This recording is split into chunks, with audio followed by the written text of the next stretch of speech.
ഒരു ചേട്ടൻ നമ്മോടൊപ്പം നിൽക്കുന്നുണ്ട്. ചേട്ടാ, എന്താ ചേട്ടന്റെ പേരെന്താ? എന്റെ കണ്ണൻ. കണ്ണേട്ടാ, ഇവിടെ തന്നെയാണ് വീട്? ഇവിടെ തന്നെ വീട്. ഈ പ്രവൃത്തി കാണുമ്പോൾ എന്ത് തോന്നുന്നു? അത് ആരോട് പറഞ്ഞിട്ട് എന്താ കൊണ്ട് ഇവിടെ പഞ്ചായത്ത് മെമ്പറോട് പറഞ്ഞു, അവരൊന്നും യാതൊരു കണ്ണു നീക്കുന്നില്ല. അവർ പഞ്ചായത്ത് മെമ്പറിനൊന്നും ഒരു അനക്കമില്ല. ആരാണ് മെമ്പർ? ഇവിടെ പിന്നെ മൈമൂനത്താണ്, മുൻ പ്രസിഡന്റ് ആണ് അല്ലേ? ഒന്നും പറയുന്നില്ല അവരൊന്നും ഒന്നും പറയില്ല. ഇല്ല. ഇത് ഈ ഇങ്ങനെയൊക്കെ ചെയ്യാൻ പാടുണ്ട്. ഇത് കോൺക്രീറ്റ് ചെയ്യുന്നതിന് പകരം അവര് കാണുന്നുണ്ട്. അവര് പറഞ്ഞാൽ വരില്ല. ആരും വരില്ല. ഒരു പാർട്ടിക്കാരും വരില്ല. ഒന്നും വരില്ല. എല്ലാരും വാങ്ങിച്ചു. പിന്നെ എന്താ പറയാ, കണ്ണേട്ടൻ പറഞ്ഞതുപോലെ കണ്ണേട്ടൻ ശബ്ദം താഴ്ത്തിയാണ് പറഞ്ഞത്. അത് ഞാൻ ഉയർത്തി പറയുകയാണ്. എല്ലാവരും വാങ്ങി ഉണ്ട്. അപ്പോൾ ആർക്കും പ്രതികരിക്കാൻ കഴിയില്ല. ഒരു രാഷ്ട്രീയ പാർട്ടിക്കും പ്രതികരിക്കാൻ കഴിയില്ല. അതിന്റെ അനുഭവിക്കേണ്ടത് ആരാണോ? നമ്മൾ സാധാരണക്കാരായ പൊതുജനങ്ങൾ അനുഭവിക്കണം. ഒരു മാസം കഴിയുമ്പോൾ പൊളിഞ്ഞു പോലെ കണ്ണേട്ടാ. ഇത് പൊളിഞ്ഞില്ലേ? ഇത് കണ്ടോ? അത് കണ്ടോ? പൊട്ടിയിട്ടുണ്ട്. അതൊന്നും ഇവര് കാണുന്നില്ല. അവർ റോഡിൽ ഇറങ്ങുന്നില്ല. എന്നാലേ കാണൂല്ലോ. വോട്ട് ചെയ്യാൻ വേണ്ടി വരും. ഇപ്പൊ അടുത്തുണ്ടാവും.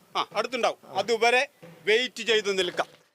നമസ്കാരം, ശ്രീനി ആലക്കോടാണ്. ഇങ്ങ് ചപ്പാരപ്പടവിൽ നിന്നാണ്. ഈ ചപ്പാരപ്പടവിലെ ഈ റോഡിൽ കൂടി കടന്നു പോകുമ്പോൾ കണ്ട ഒരു കാഴ്ച അതെല്ലാവരും കാണണം. എൻ്റെ അറിവില്ലായ്മയാണോ എന്ന് എനിക്കറിയില്ല. എന്തായാലും ഏതാണ്ട് ഒരു 10 വർഷത്തിലധികമായിട്ട് ഇത്തരത്തിലുള്ള പ്രവൃത്തികൾ നേരെ കാണുന്ന ഒരാളാണ് ഞാൻ. അപ്പോൾ അതിൽ വലിയ അറിവുകേടുണ്ടെന്ന് എനിക്ക് തോന്നുന്നില്ല. എന്തായാലും നിങ്ങൾ കൂടി ഇത് കാണണം. സംസ്ഥാനം കേരളമാണ്. കേരളത്തിലെ പൊതുമരാമത്ത് വകുപ്പ് മന്ത്രി മുഹമ്മദ് റിയാസ് സാർ ഇത് നിർബന്ധമായും കാണണം.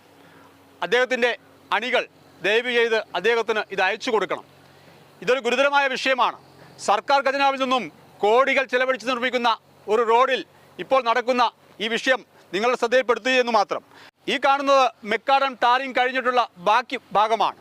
ഈ ബാക്കി ഭാഗത്ത് സാധാരണഗതിയിൽ നമ്മളൊക്കെ കണ്ടിട്ടുള്ളത് കോൺക്രീറ്റ് ചെയ്ത് ഉറപ്പിക്കുക എന്നുള്ളതാണ്. കോൺക്രീറ്റ് സാധാരണ എങ്ങനെയാണ് ചെയ്യുന്നത്? ഊരാളികളുടെയും മറ്റ് ഒരുപാട് കരാറുകാരുടെയും വർക്കുകൾ നമ്മളെല്ലാവരും കാണുന്നതാണ്, കണ്ടതുമാണ്. എന്തായാലും ഇവിടെ കാണാം. ഈ കാണുന്ന ദൃശ്യങ്ങളിൽ നിന്നും എല്ലാം വ്യക്തമാണ്. കോൺക്രീറ്റ് ചെയ്ത് സൈഡ് ഉറപ്പിക്കുന്നതിന് പകരം ആദ്യം കുറച്ച് മെറ്റലുകൾ കൊണ്ട് നിരത്തുന്നു. അതിൻ്റെ മുകളിൽ JCB ഉപയോഗിച്ച് ഒന്ന് അമർത്തുന്നു. അതിനു മുകളിൽ ഇത്തരത്തിലുള്ള അമ്മാവും വണ്ടി വന്ന് കയറി ഒന്ന് ഉറപ്പിക്കുന്നതായിട്ട് ആളുകളെ ബോധ്യപ്പെടുത്തുന്നു. അതാണ് ഇവിടെ നടക്കുന്നത്. അതിനുശേഷം ഒരു 1-2 ഇഞ്ച് കനത്തിൽ ഒരു കോൺക്രീറ്റ് ഇട്ടിട്ട് അത് മൂടുന്നു. അപ്പോൾ ആളുകൾ കാണുമ്പോൾ ഇത് മൊത്തം കോൺക്രീറ്റ് ചെയ്തതാണെന്ന് ആളുകൾക്ക് ബോധ്യപ്പെട്ടോളും. ഇതാണ് ഇവിടെ നടക്കുന്നത്. പക്ക ഉഡായിപ്പ് പണി, പക്ക അഴിമതി ഈ റോഡിൽ പണ്ട് മുതലേ നടന്നിട്ടുണ്ട്. അതിൻ്റെ അവസാന ഘട്ടം എന്നുള്ള നിലയിലാണ് ഇത് നടക്കുന്നത്. ഇതൊന്നും പറയാതിരിക്കാൻ കഴിയില്ല. ഇത്തരത്തിൽ ഉഡായിപ്പ് പണി നടത്തിയിട്ട് ഈ കരാറുകാരൻ ഈ ബില്ല് തുക മാറിയിട്ട് വീട്ടിലേക്ക് പോകും. അനുഭവിക്കുന്നത് ഇവിടുത്തെ സാധാരണക്കാരായ ആളുകളാണ്. എന്തേ ആരും പ്രതികരിക്കാത്തത് എനിക്ക് മനസ്സിലാകുന്നില്ല. കോൺഗ്രസ് ഉണ്ട്, CPM ഉണ്ട്, BJP ഉണ്ടല്ലോ. എല്ലാവരും ഇതിലേക്ക് കടന്നു പോകുന്നുണ്ടല്ലോ. എല്ലാ നേതാക്കന്മാരും കടന്നു പോകുന്നുണ്ടല്ലോ. എന്നിട്ടും ഇതിനെക്കുറിച്ചൊരു അക്ഷരം മിണ്ടുന്നില്ലല്ലോ. ഇന്നലെ മുതൽ തുടങ്ങിയതല്ലോ, ഒരാഴ്ചയായിട്ട് തുടങ്ങിയതല്ലേ. ഇത്തരത്തിൽ കോടികൾ ചെലവഴിച്ച് നിർമ്മിക്കുന്ന ഈ റോഡിൽ കോൺക്രീറ്റ് ചെയ്യേണ്ട ഭാഗത്ത് അടിയിൽ മിറ്റിലിട്ടിട്ട് അതിന് മുകളിൽ കണ്ണിൽ പൊടിയിടാൻ വേണ്ടി കോൺക്രീറ്റ് ചെയ്യുന്ന നടപടിയാണ് ഇവിടെ നടന്നുകൊണ്ടിരിക്കുന്നത്. ഒരിക്കലും അംഗീകരിക്കാൻ കഴിയില്ല. അതുകൊണ്ട് തന്നെയാണ് ഈ ദിവസം ഇവിടെ വന്നിട്ട് ഈ വാർത്ത ചെയ്യുന്നത്. എന്തിനെയാണ് നിങ്ങൾ ആരെയാണ് ഭയപ്പെടുന്നത്? ഇവിടുത്തെ നാട്ടുകാരോടാണ് ചോദിക്കുന്നത്. ആരെയും ഭയപ്പെടരുത്. ഭയപ്പെടാതെ പ്രതികരിക്കുവാനുള്ള ആ ആർജവം നമുക്ക് ഓരോരുത്തർക്കും ഉണ്ടായിരിക്കണം. ഇന്ന് ജനിച്ചാൽ നാളെ മരിക്കും, ആരായാലും മരിക്കും. അതുവരെ സമൂഹത്തിനു വേണ്ടി പ്രതികരിക്കാൻ നമ്മൾ ഓരോരുത്തരും തയ്യാറാകണമെന്നാണ് ബഹുമാനപ്പെട്ട നാട്ടുകാരോട് എനിക്ക് അഭ്യർത്ഥിക്കുവാനുള്ളത്.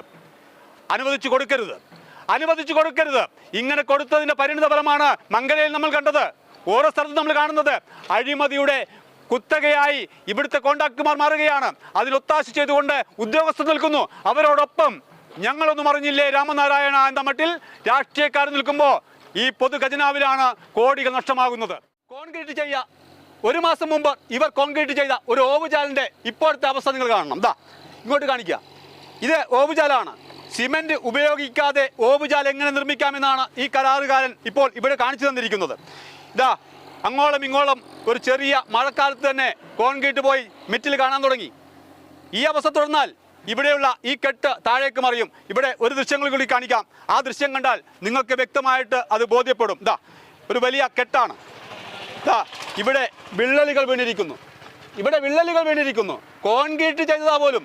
ആ കോൺക്രീറ്റ് വിള്ളലുകൾ വീണതാ. ആ വിള്ളലുകൾ ഇങ്ങനെ മുകളിലേക്ക് വരികയാണ്. ഈ കെട്ട് പൊട്ടി റോഡിലേക്ക് പതിക്കും. ഒരു സംശയം ഇക്കാര്യത്തിൽ ആർക്കും വേണ്ട. ഇത്തരത്തിൽ ഉഡായിപ്പ് പ്രവൃത്തി നടത്തുന്ന വലിയ വിള്ളല് ഇപ്പൊ ചേട്ടൻ കാണിക്കുന്ന പോലെ ഇവിടെ കാണാം. വലിയ വിള്ളലുകളാണ്. ഈ കെട്ടിങ്ങോട്ട് തള്ളിയിട്ടുണ്ട്. ഏതു സമയവും ഈ കരാറുകാരന്റെ നെഞ്ചിലേക്കല്ല, മറിച്ച് പൊതുജനങ്ങളുടെ നെഞ്ചിലേക്കാണ് ഇത് മറിഞ്ഞു കെട്ടി താഴെ വീഴുക. മുകളിൽ ആ ചെറിയ കനത്തിൽ കോൺക്രീറ്റ് ചെയ്യുമുണ്ടല്ലോ, ഒരു കുട്ടിയെടുത്ത് ഒരു കമ്പെടുത്ത് കുത്തിയാൽ ആ കോൺക്രീറ്റ് ഇളകും. പിന്നീട് വരുന്നത് ഈ ഇളകുന്ന മിറ്റിലാണ്. എത്ര കാലം നിൽക്കും? അറിയാഞ്ഞിട്ടാണോ? അറിയാഞ്ഞിട്ടല്ല. ഇതൊക്കെ മതി, ഇനി ഇങ്ങനെയൊക്കെ മതി, ഇതിനപ്പുറത്തൊന്നും വേണ്ട എന്നുള്ള ധാരണയിൽ ഇവിടുത്തെ രാഷ്ട്രീയ പാർട്ടി നേതാക്കൾ അങ്ങോട്ടും ഇങ്ങോട്ടും വാഹനങ്ങളിൽ സഞ്ചരിക്കുകയാണ്. അധികം താമസിയാതെ അദ്ദേഹം ബില്ലും വാങ്ങി അദ്ദേഹം നാടുവിടും. അനുഭവിക്കുന്നത് ഇവിടുത്തുകാർ മാത്രമാണ്. ഞാൻ അവസാനിപ്പിക്കുകയാണ്. എല്ലാവർക്കും നന്മ വരട്ടെ. മറ്റൊരു വിഷയമായി വീണ്ടും കാണാം. Good bye.